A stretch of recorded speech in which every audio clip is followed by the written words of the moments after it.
Hey there, I'm Sheila, a 76-year-old woman with a story to tell. Before we dive into the story, I want to share a brief note. This tale touches on the topic of domestic abuse, but I won't delve into graphic details. I'm mindful of those who may have faced similar challenges, and I want to ensure a safe space for everyone. If you or someone you know has experienced this, remember that you're not alone and it's never too late to seek help. Once upon a time, I was a lawyer fighting for justice in courtrooms, but life took a turn and I retired at 55. I had always been a career woman, but after my retirement, things did not seem as bad because of my wonderful husband. I got really lonely after my husband passed away when I was 70. Now, let me introduce you to Tara, my amazing and resilient granddaughter, the muse of this post today. Her dad passed away when she was 17, and her mom, my daughter, went through a tough time. On Tara's 18th birthday, my daughter left her a note that said, "I have found someone else. I will not be coming back for you." And that's when Tara and I became inseparable. I took her under my roof and helped her deal with grief. I also stepped up to her through college, paying for her tuition and being there when she needed support. Tara is a smart cookie, especially in engineering. She landed her first job and I was the first person she shared the news with. When she got married to her husband Ellie, she asked me and her grandpa to walk her down the aisle. And this post is about how this old lady, that is me, turned out to be unexpectedly useful in Tara's life at the age of 76. It all started 8 months back when Tara called me to tell me some special news. "Hey Grandma, how you doing?" "Oh, it's so good to hear from you, honey. I'm doing well. How are you? And Ellie, how's your work going?" "Great, great, and great. Actually, Ellie and I were thinking of coming over to your house tonight." "Of course, I will make my special pecan pie that you love." "Good. And, Grandma, maybe clear away all your wine bottles?" "What do you mean? Why should I do that?" "Well, Grandma, you are 76. You get the idea." "Oh my God, are you saying that—" "Yes, Grandma, I'm pregnant. You are going to be a great grandma to a baby boy or girl very soon." "Oh, Tara, that is incredible news. I can't believe it. When did you find out?" "Just recently. Ellie and I are over the moon." "This is the best news, sweetheart. I can't wait to see you and Ellie tonight. We will celebrate this wonderful surprise together." The evening with Tara and Ellie was just perfect. We ate, laughed, and felt the love. Even Ellie, who always seemed a bit distant, opened up a bit. He was family after all. After they left, I could not help but feel excited about having a little one in the family soon, so I decided to send Tara some stuff to help her out during her pregnancy. I sent over homemade pies because, good food makes everything better. I also made sure that she got healthy snacks like fruits and nuts to keep her strong. And of course, I sent some cozy blankets and tiny baby clothes.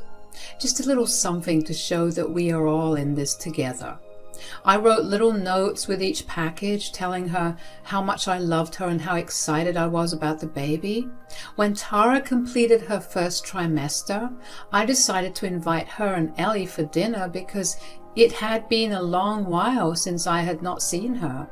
The table was set and the aroma of a home-cooked meal filled the air. A short while later, an Uber pulled up in front of my house and I rushed to open the door, my heart fluttering with joy. To my surprise, Tara stepped out alone. "Tara, where is Ellie? You came alone?" "Well, how about we go in and I'll tell you, Grandma." We both stepped inside the living room and Tara took a seat. "Oh, it smells delicious in here." "It must be the peanut butter brownies. Oh, look, your bump has started to show. You look so beautiful and graceful, my darling." "Thanks, Grandma. So, what happened to Ellie?"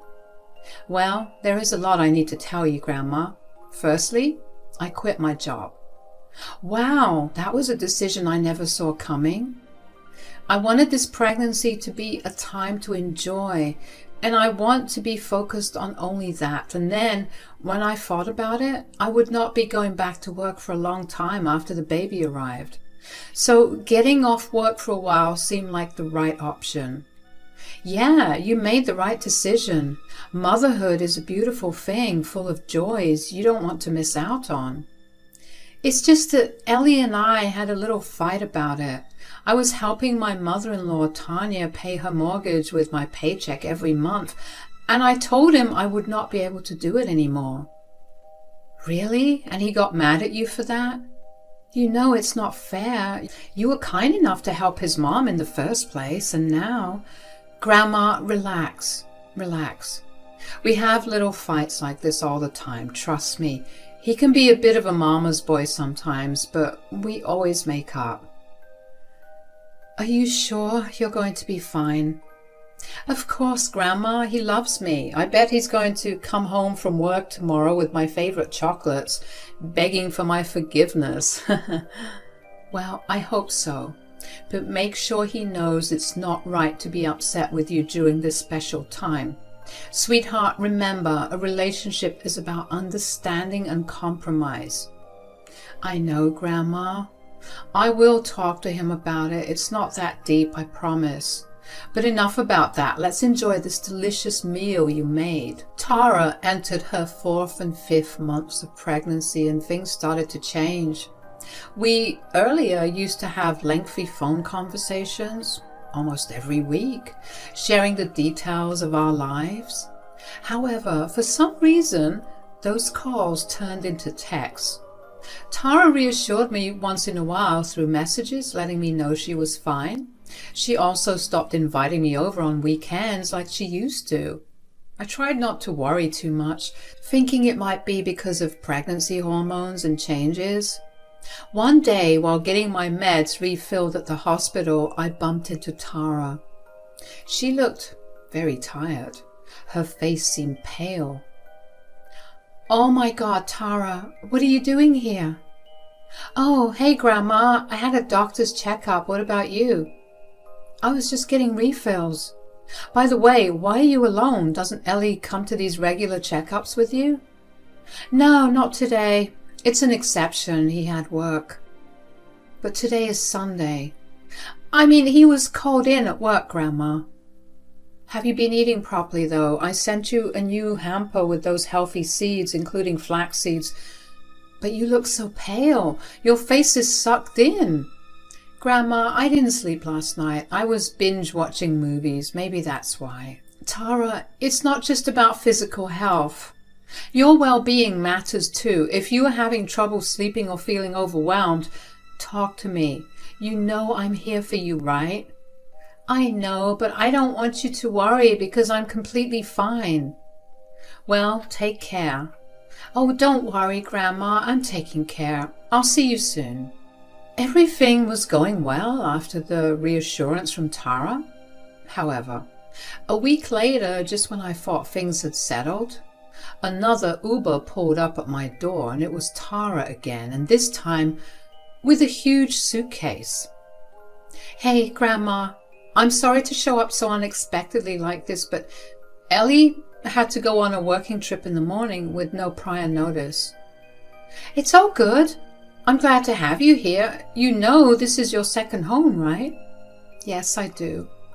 I just did not want to be on my own and miss Ellie, so I thought I would rather come over here and spend some time with you. Ellie does not know how long it's going to take him, so I packed a big suitcase just in case. Ha, that even brings me more joy. I'll be able to spend time with you again like in the old days, and we can have movie marathons. I was hoping you would say that. I have missed our movie nights. Well, you're always welcome here. Now, let us get that suitcase settled and we can catch up over a cup of tea. How about that? Sounds perfect, Grandma.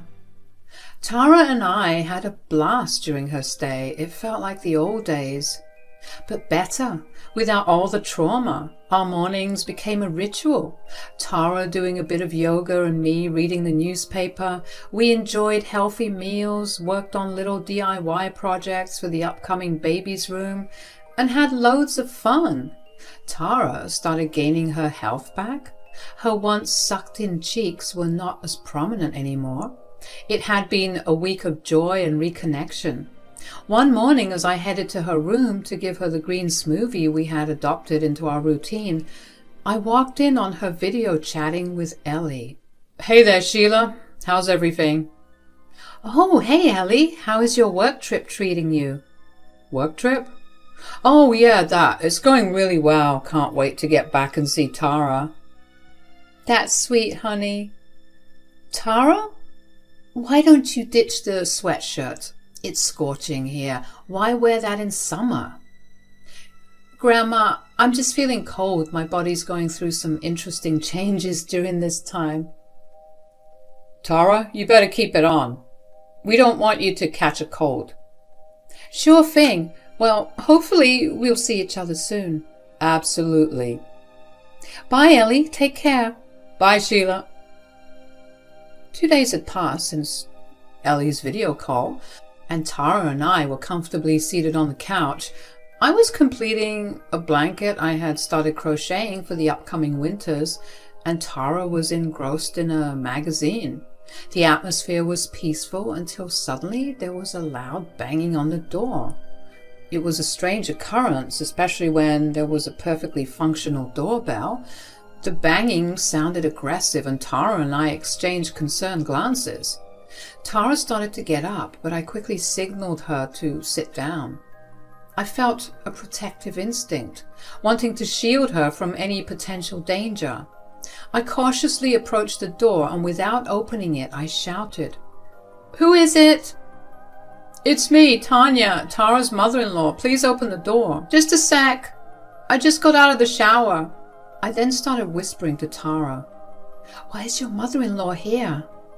"Please don't let her in, Grandma. She's going to hurt me." "Hurt you? What do you mean?"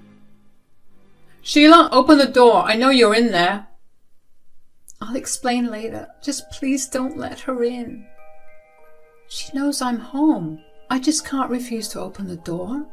"Grandma, please." "Go upstairs and sit in my bedroom. I will tell her you're not around." "All right." Tara ran upstairs and I went and opened the door. "Oh, Tanya, it's been so long. This is so unexpected. I thought you forgot about me." "Hey, Sheila, I'm not here to see you. Where is Tara?" "I'm afraid Tara's not around." "What do you mean? I know Tara's in here." "Whoever told you that has the wrong information. Where is Tara? You have got me all worried about her. Did you talk to your son about this?" "He's the one who told me she's here. Let me come in. I'll have a look around." "Well, I will not allow that. And by the way, you are on my property. If you continue to bother me like this, I can give a call to the cops. So I'm asking you very nicely, Tanya, please get off my property right now. I don't know what it is that my granddaughter has done to upset you, but this behavior is not acceptable at all." "Well, I'm leaving your property right now, but we will get even some other time, Sheila." Tanya walked off down the sidewalk, engrossed in her phone. 5 minutes later, an Uber arrived and she left. As soon as she was out of sight, I called for Tara and she came downstairs. The atmosphere was heavy with confusion. I could sense that Tara was hiding something from me, and it left me deeply worried. "Tara, there's a lot you need to share. What was that commotion about?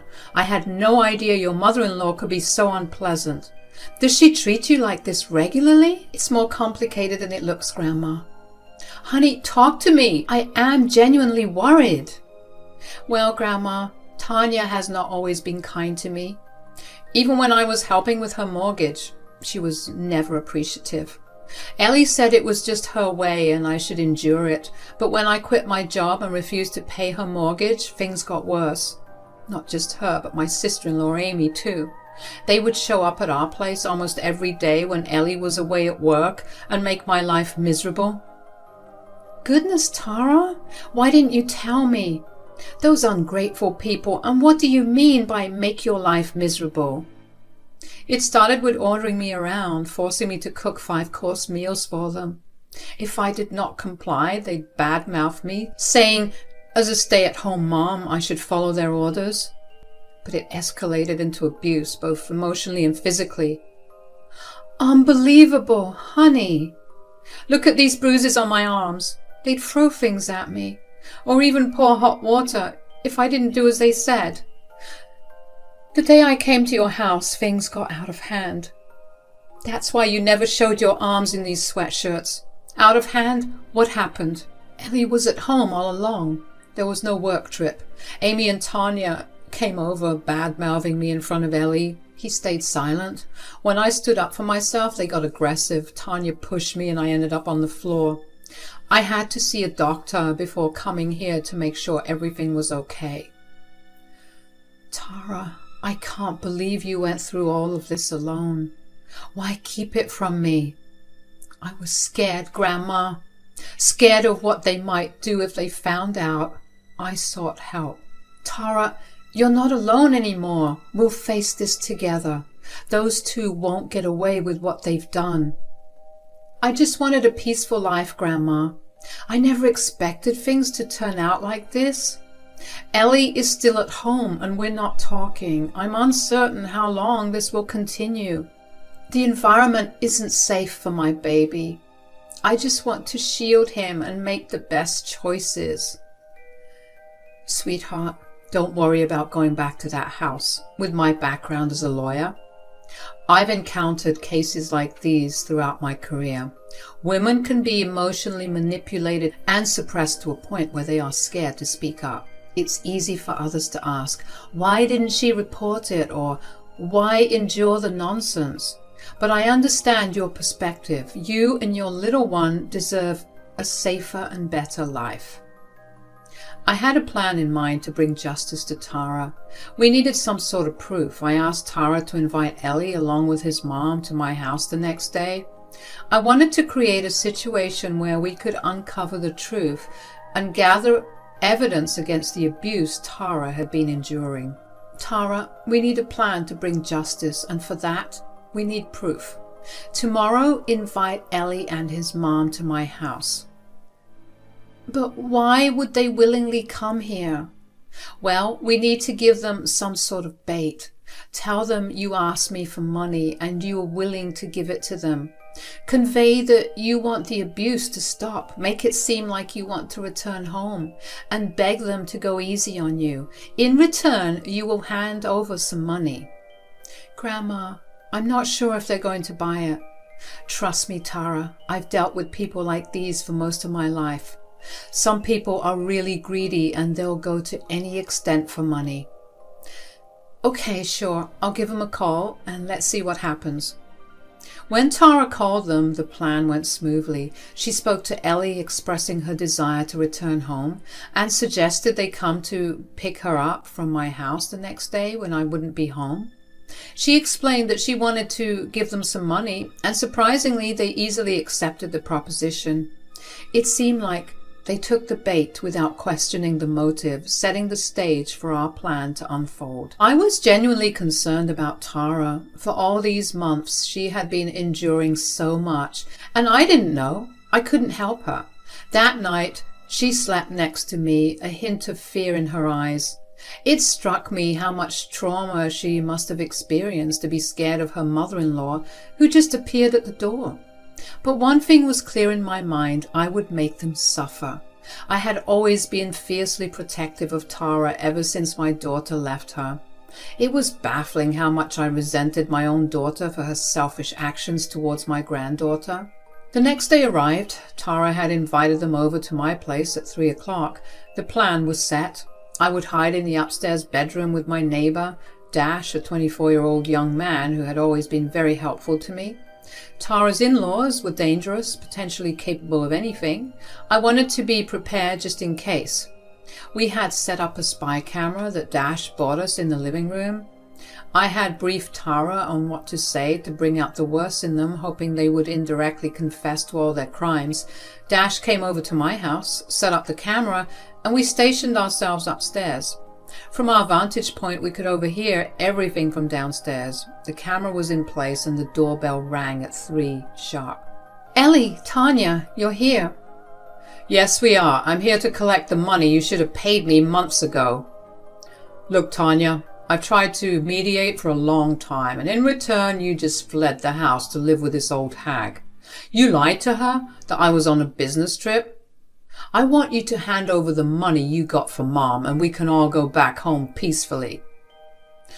I hope Sheila isn't home, is she? That woman has a sharp tongue. Well, she isn't. Okay, then let's get this over with. The thing is, I don't have the money. I lied to you. There we go again. I'm so sick of you, drama queen. What? Are you kidding me? What are we here for then?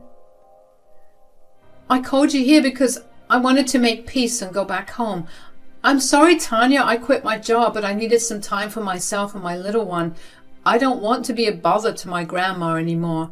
Tanya, when you threw things at me, all I wondered was how could you do that to another woman, especially your own daughter-in-law? And Ellie, you didn't even step up for me. And it all happened while I had your baby in my womb. Look, Tara, I'm going to be honest with you. I don't know what you were thinking when you called us here, but I have my priorities straight. I need to pay off my mortgage one way or another. The money I have, it's for Amy and me. Someone needs to pay for us, and it's you.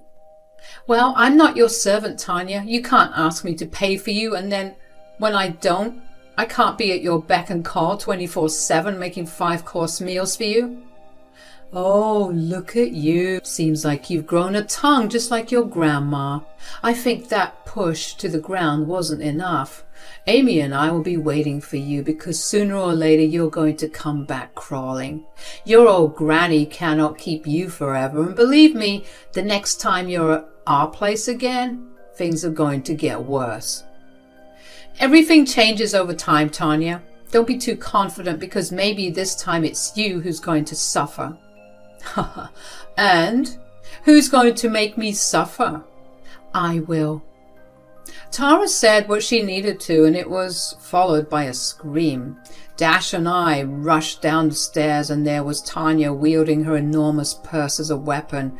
However, she halted mid-swing, and both Ellie and Tanya fixed their eyes on us. What's going on here? This is our family matter. Stay out of it. Oh my God, Tara, what's going on? You said your grandma wasn't home. And who is this guy? Are you cheating on me? Cheating on you? Do you think I'm the kind of person who would do that? He's here to protect me from you and your mom. You guys are unpredictable and have anger issues. Your jig is up, Ellie. Tara doesn't want to stay with you anymore. She's filing for divorce. This has to be a joke. And what, are you going to move in here with your granny? Damn right I am. Not just that, your whole family will pay for your crimes, and I will make sure of it. Mom, I think we should leave. The game is on. No one is going to believe you. We'll see about that. After that wild day, one of my lawyer mentees I've nurtured since their early days joined forces to help Tara. We went to court armed with strong evidence. Ellie's mom and sister ended up behind bars, facing the consequences of their actions. Tara bravely initiated divorce proceedings, cutting ties with the toxicity. Ellie didn't escape either. He spent a month in jail. We are determined to ensure he has no visitation rights for the baby on the way. Tara found refuge in my home, creating a sense of the old days when we leaned on each other. Yet, I want more for Tara. I hope she rediscovers love, a bright spot amid the challenges. Life isn't just tough. There's kindness and love waiting. Now, we eagerly await Tara's due date, just 6 days away. The baby's gender is still a surprise, adding excitement to the anticipation. In a few days, a new chapter begins, bringing with it the joy of a sweet surprise.